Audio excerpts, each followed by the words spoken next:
Good morning, one and all present over here. Welcome to Career Campus, a platform designed to connect our present students with the inspiring journeys of our alumni. Today, we inaugurate our very first offline session for Career Campus. And we are fortunate to have a distinguished alumnus with us to light our path. It is my honor to introduce a shining star from our school's SSC batch of 2007, Dr. Apoorv Bhat. Dr. Bhat is a highly respected professional in the medical field. He serves as a dedicated consultant general and laparoscopic surgeon at Dr. Bhat Nursing Home. His commitment to patient care and surgical excellence is truly commendable. His journey from a hopeful student to a successful surgeon is a testament to dedication, hard work, and the strong foundation he has got here in our school. Through Career Campus, Dr. Bhat will share his invaluable experiences and insights into the medical profession. His guidance today will definitely help many of us to navigate your career path. Without further ado, let us welcome Dr. Apoorv Bhat to the stage to share his wisdom.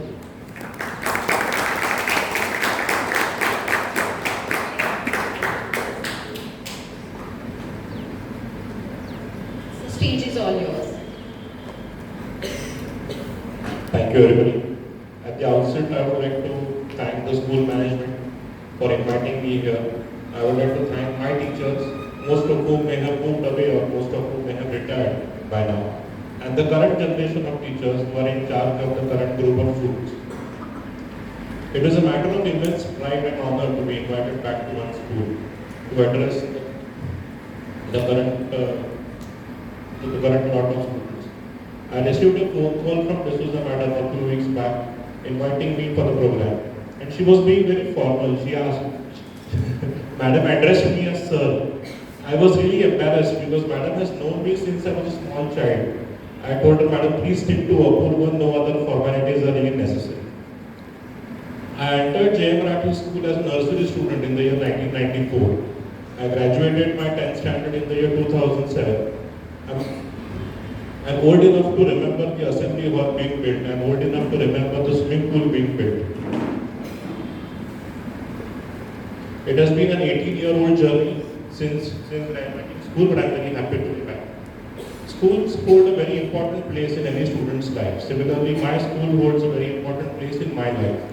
The values of dedication, honesty, integrity that are inculcated in these early years have helped me in good stead in my later life. Although I must confess, I was really mischievous and a hyperactive student, and very often at the receiving end of minor punishments from my teachers. I got introduced to statewide and nationwide competitive exams in my time in school, and the skill one requires to excel in these competitive exams is a little different than conventional schooling. And similarly, fortunately or unfortunately, most of our admissions to professional and technical courses is based on state or nationwide competitive exams. The competitive exams in my schooling years were essentially based on physics, chemistry, biology and mathematics. And similarly, the statewide medical entrance that I sat for in the year 2009 was based on physics, chemistry and biology. Although by then the difficulty standards had gone up much higher and the competition was a couple of notches quite difficult. In the year 2009, when I sat for my medical entrance, there were about 2 lakh applicants, and I ended up getting a rank of 302 from about 2 lakh applicants. It is considered to be a very good rank, and fortunately I got into a very good medical school. The primary medical qualification that I have is MBBS, which stands for Bachelor of Medicine and Bachelor of Surgery. It is the most primary medical qualification one requires to be called a doctor.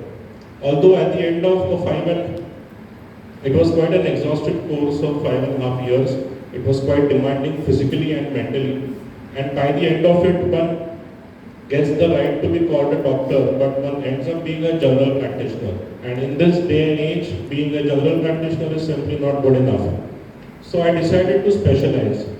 I sat for another entrance exam. It was a nationwide entrance exam. And following the entrance exam, I got into my post-graduation.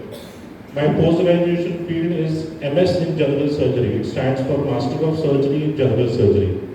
It was a 3-year-long exhaustive course.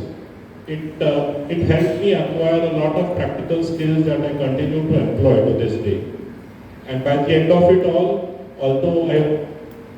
by the end of the 3-year journey, I got my degree in MS General Surgery. But post the completion of my post-graduation course, I decided that in this day and age, this too is not enough. And following my MS, I worked in a government hospital for some experience for a few months, and then I decided to specialize in laparoscopic surgery and cancer surgery. After finishing my fellowship in laparoscopic and cancer surgery, I decided to move back to Roha. It's been 3.5 years now, more or less. It's been a fulfilling journey. I would not say that it has been an easy journey. It was quite challenging because nobody I know performs these many laparoscopic surgeries and cancer surgeries in a small town.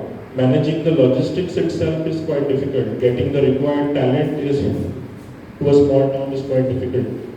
But it has been a fulfilling journey so far. My daughter now is in the same school, and my son is soon to follow. And I hope my kids, like all of you kids, have a very good time in school and do well in your professional and personal lives ahead. Thank you.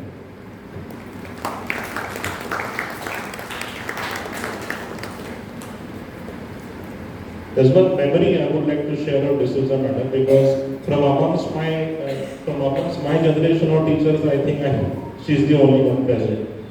In my 4th standard, I was in 4A and madam was a class teacher of 4B. Madam would teach us, I think, history and English or some similar subjects. There was one classwork, and one of the questions by the end of the classwork was, what language would you like to learn, given an opportunity? And I answered it Kokani. Madam was really happy. She started speaking to me with Kokani. But unfortunately, the Kokani I had heard growing up was the Karwar style Kokani. And I was not really familiar with the Goan Kokani. But just some fond memories of old times. Thank you.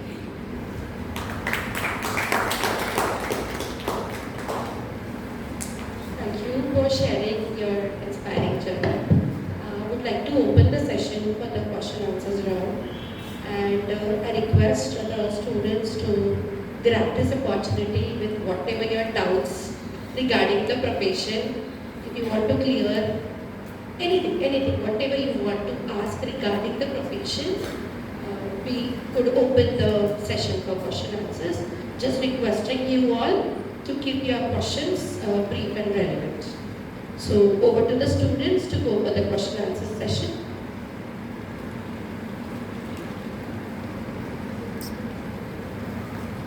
I will ask first.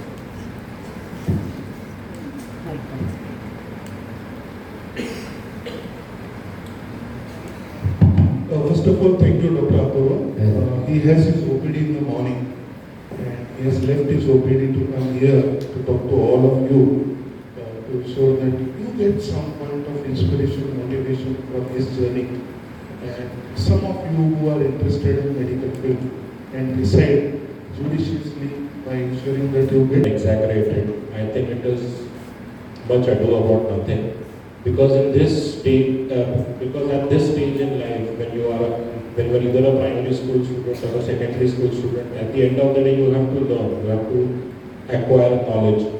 And and the means may vary with times.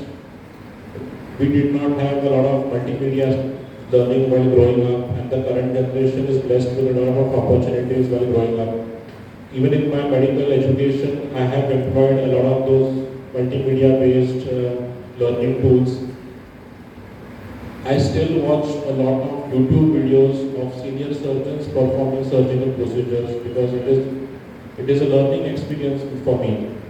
So the means of learning may change, but the values will never change. The importance of dedication, discipline, the importance of being honest and morally upright, these values will not change ever.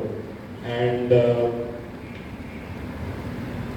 I think ultimately it all comes down to hard work to complete. Ultimately it all comes down to working hard. The means may change, but the values of working hard will never change.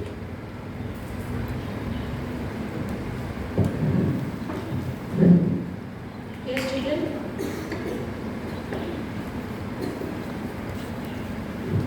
Sir, what inspired you to join the medical field?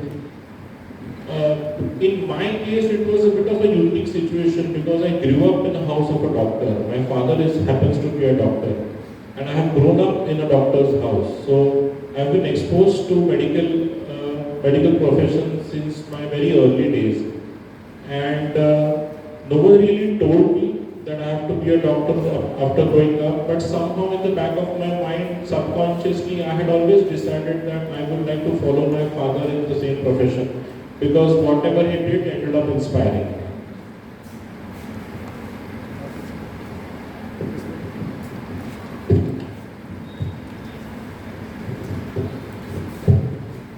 Sir, can you tell us about what is a laparoscopic surgeon? Good, that's a good question. To put it simply, let us take an example of one of the most commonly performed surgical procedures. It is a basic surgical procedure. Most of you may have heard appendix surgery. That is the surgery for curing appendicitis. About 20-25 years ago, when technology was not very well developed, removing the appendix required a different type of surgery. For example, there was a small cut over the abdomen, let's say a 5-6 centimeter long cut. Whatever organ was to be removed, which in this case happens to be the appendix, that was to be removed, and the cut was stitched close. And this has been the way of performing surgical procedures for more or less about 100 years now. But there were a few shortcomings with this surgical procedure. First of all, it left a big scar on the patient's abdomen. Secondly, because there was a big scar, it used to be a painful exercise. Since the advent of 21st century, we saw a lot of revolution in electronics and optics, and that revolution spilled over into medicine. So now, if I have to perform a laparoscopic surgery for the same disease, which in this case happens to be appendicitis, I don't need to take a 5-6 centimeter long cut over the abdomen. The only thing I need to do is make small holes over the abdomen. One hole is about 1 centimeter in diameter, and the other two holes are 5 centimeters in diameter. No, 5 millimeters in diameter. One hole is 1 centimeter in diameter, and the other two holes are barely 5 millimeters in diameter. Through those holes, long instruments go inside the abdomen, and the same surgery is performed with those long instruments which enter the abdomen through the small hole. It is a more demanding field of surgery. One needs a lot more skills, especially hand-eye coordination is required. But the patient gets benefited because the patient does not have first a big incision over the abdomen.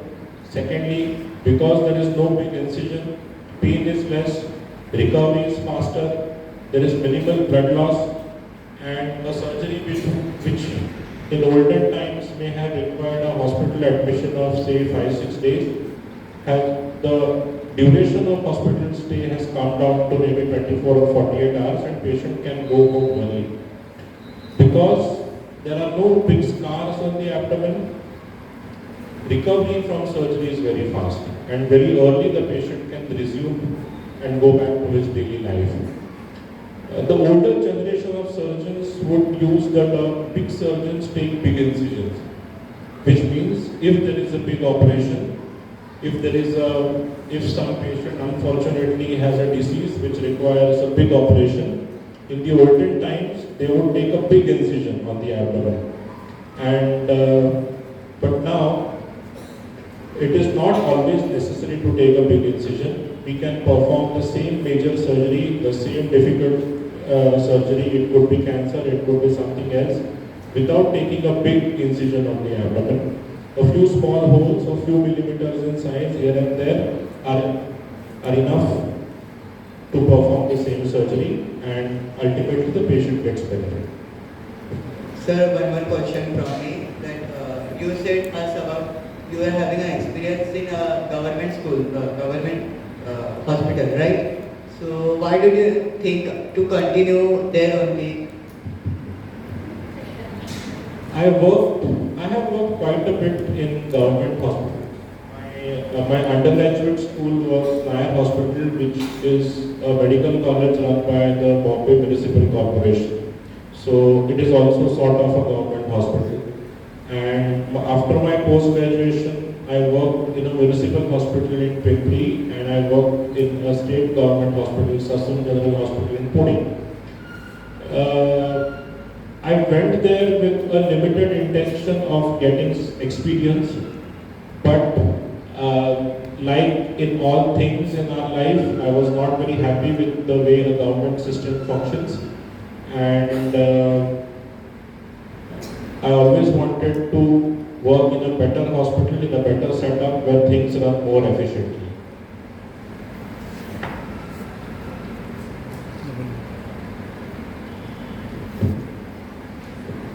Yes, dear students, anyone else?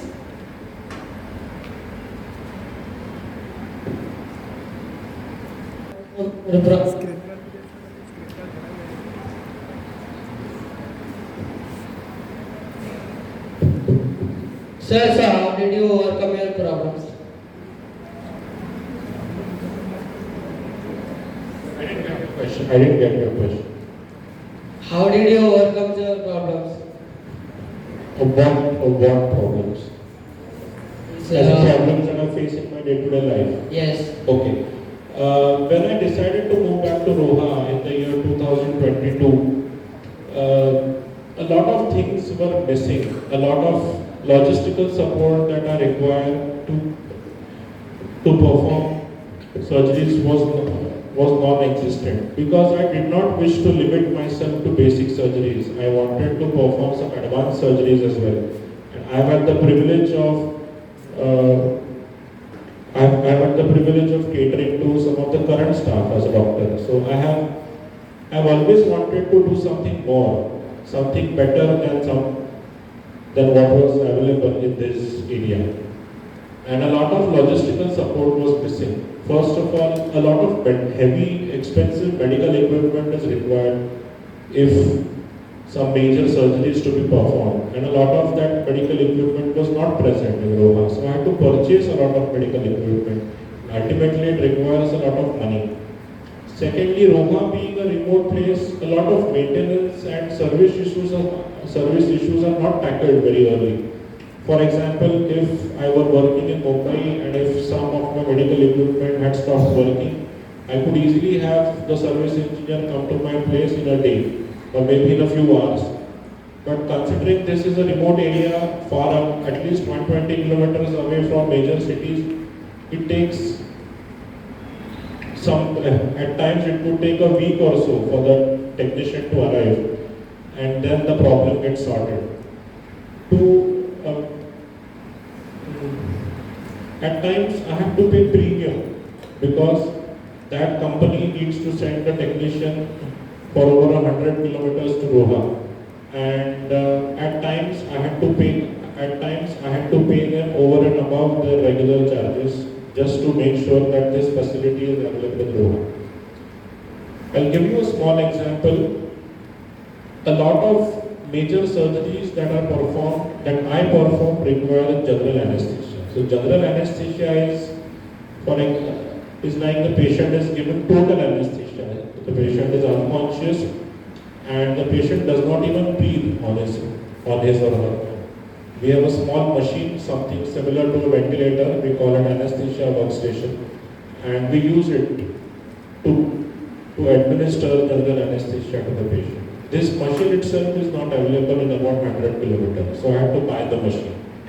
Secondly, to be able to administer general anesthesia, we require nitrous oxide. Unfortunately, nitrous oxide is not available in Roha. Fortunately, because we have a well-developed industrial area, I get oxygen and carbon dioxide very easily. But nitrous oxide is not available in Roha. We can't function without nitrous oxide. So at times I have to send my own personal vehicle to Panvel and get the cylinder refilled. A lot of small logistical problems keep cropping up. I don't necessarily have a very well trained staff. A lot of our nursing staff is not formally trained. So we have to train them ourselves. On paper, they may not necessarily have the requisite qualifications, but since they have joined us, since they are working with us, we have trained them on the job, and that is how they are now skilled enough to assist me. Basically, nothing is ready-made in Roha. We have to, from getting the specialist doctors to the required machinery, to the maintenance equipment, to the day-to-day functioning, everything is a bit of a struggle. It is not easy. But it has been a fulfilling experience so far.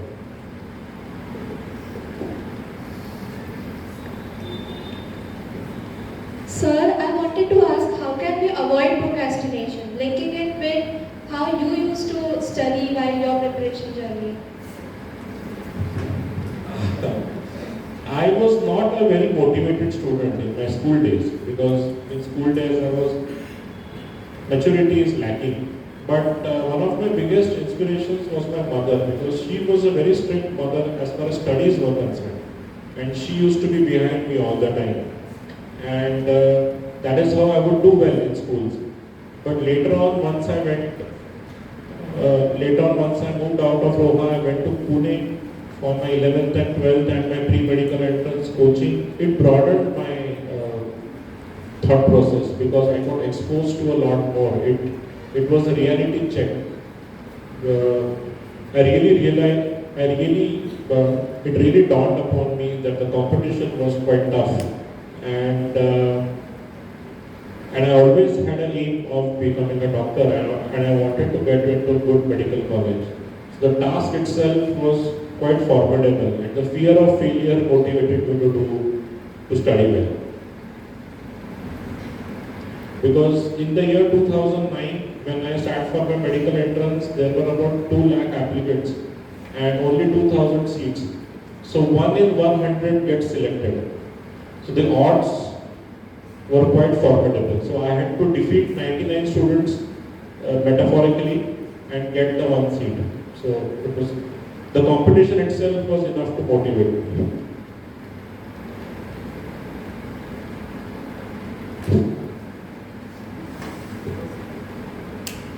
Which were the toughest exam did you give? Sorry, I didn't get your question. Which were the toughest exam did you give?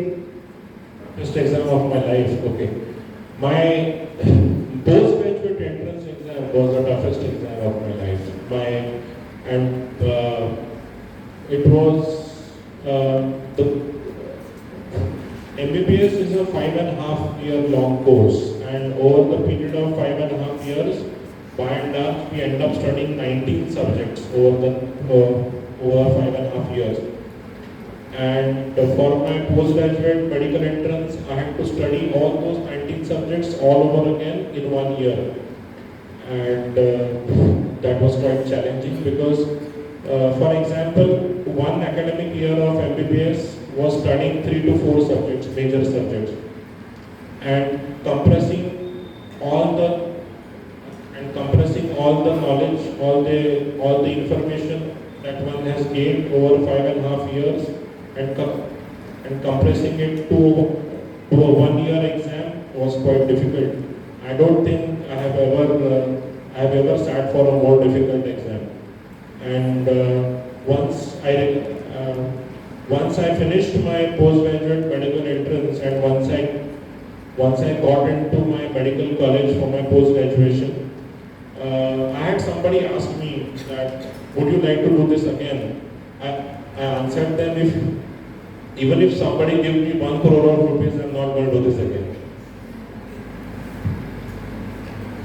Sir, according to you, what is the biggest and most common medical scam we should all be aware of? Sorry? The biggest medical scam we should all be aware of,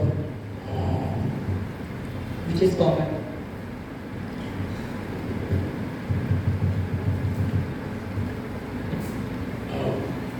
There are many, but I don't think you should be worried about it at the moment, because you are barely 16, 17, 18. I think the only thing you should be worried about is your day-to-day exams, your coursework, your studies, and once you get out into the real world, you will know.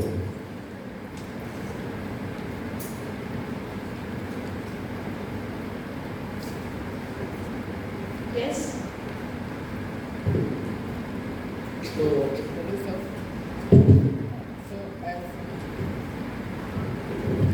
So as you are you have pursued many degrees, and so you can guide us that which degree in the field of medical we should choose in this generation of AI and medicine. I would like, as I told you, my primary medical qualification is MBBS, that is Master of Surgery, that is Bachelor of Medicine, Bachelor of Surgery.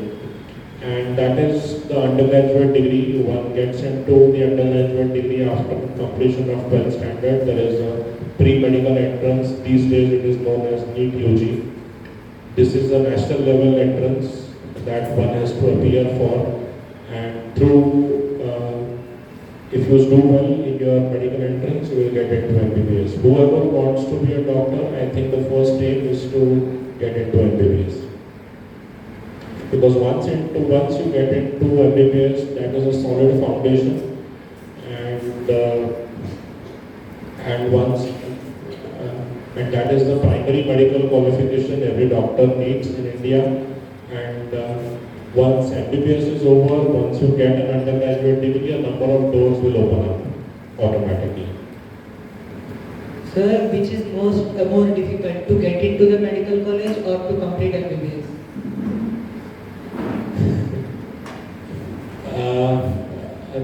On paper, getting into a medical college is difficult because the competition is very tough. But completing MBBS is a 5.5 year long course, and it is quite demanding mentally. And getting into medical college is tougher as far as the competition is concerned. But considering the nature of the challenge, MBBS is more difficult. And I just had someone ask me in the day of AI and machine learning, etc. I don't think you should get carried away with the noise and the hot air. For example, my first year MBBS, I had a subject called anatomy. It is the most basic subject where we learn about human body and how the human body is built, about multiple structures in the human body. And whatever I studied in the year 2009 was maybe discovered about 100 or 200 years before me. So just because you hear a lot of noise about AI, the basics of life don't change. Sir, can AI be an obstacle for the doctors? Because most of the information is available by the AI. So often people don't visit hospitals and doctors nowadays. But AI will never be an obstacle for a doctor because AI will give you information. AI will not give you knowledge. And the journey from knowledge and the journey from information to knowledge requires a lot of hard work. AI will not give you wisdom. AI will not give you experience. And it is very important to understand the difference between information and knowledge. They are two very different things. Information is available to anybody. For example, if I am treating a patient and if I forget something, I can easily Google and just rebrush myself. But information is not enough. What requires knowledge. Knowledge is far more profound. It requires a lot more effort to go into it.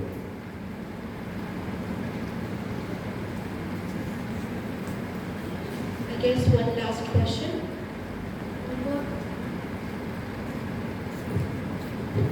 What is the difference between MD and MS? To be really frank, there is not much of a difference between MD and MS. MD stands for Doctor of Medicine and MS stands for Master of Surgery. As we discussed, MBBS is the primary medical qualification. MBBS is the same for everybody. But once MBBS completes, and if a medical student in these days most wish to pursue a postgraduate degree, essentially medicine branches out into two streams. One is a surgical branch and the others are non-surgical branches. So all surgical branches have a postgraduate degree labeled MS, Master of Surgery. So if, for example, I chose to be a general surgeon, my degree was MS in general surgery. So if somebody else chooses to be an ENT surgeon or an ophthalmologist, for example, an eye doctor, so their degrees would be MS in ENT and MS in ophthalmology respectively. And if a medical graduate chooses to pursue studies in a non-surgical branch, for example, say pediatrics or psychiatry or internal medicine, then those degrees are labeled MD. So those degrees would be MD Medicine, MD Pediatrics, MD Psychiatry, respectively. But they are equivalent degrees, just that one is a surgical branch and the other is a non-surgical branch. And that is the hierarchy and that is the way the degrees are labeled in India. But in a lot of countries, for example, the United States of America, all postgraduate degrees are MDs. So not much of a difference.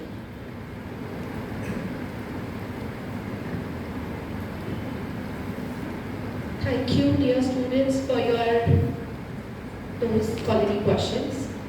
Thank you for patiently answering the students. Thank you again to take out time from your busy schedule. And thank you to reinforce the pride we share in our school community and its alumni. So thank you for that. I request Principal Sir to please come on the stage. We would like to offer a token of love and gratitude from JMRES family. That's your family too.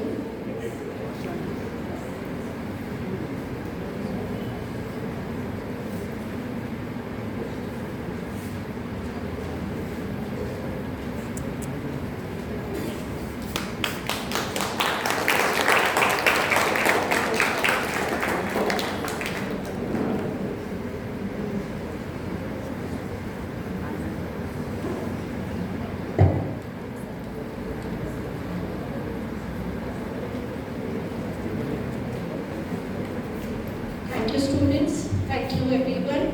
And I would like to take this opportunity of this platform to appeal all our former students to connect with the school through Alumni Connect and be with us to share their inspiring journey with our students. Thank you, one and all. Thank you.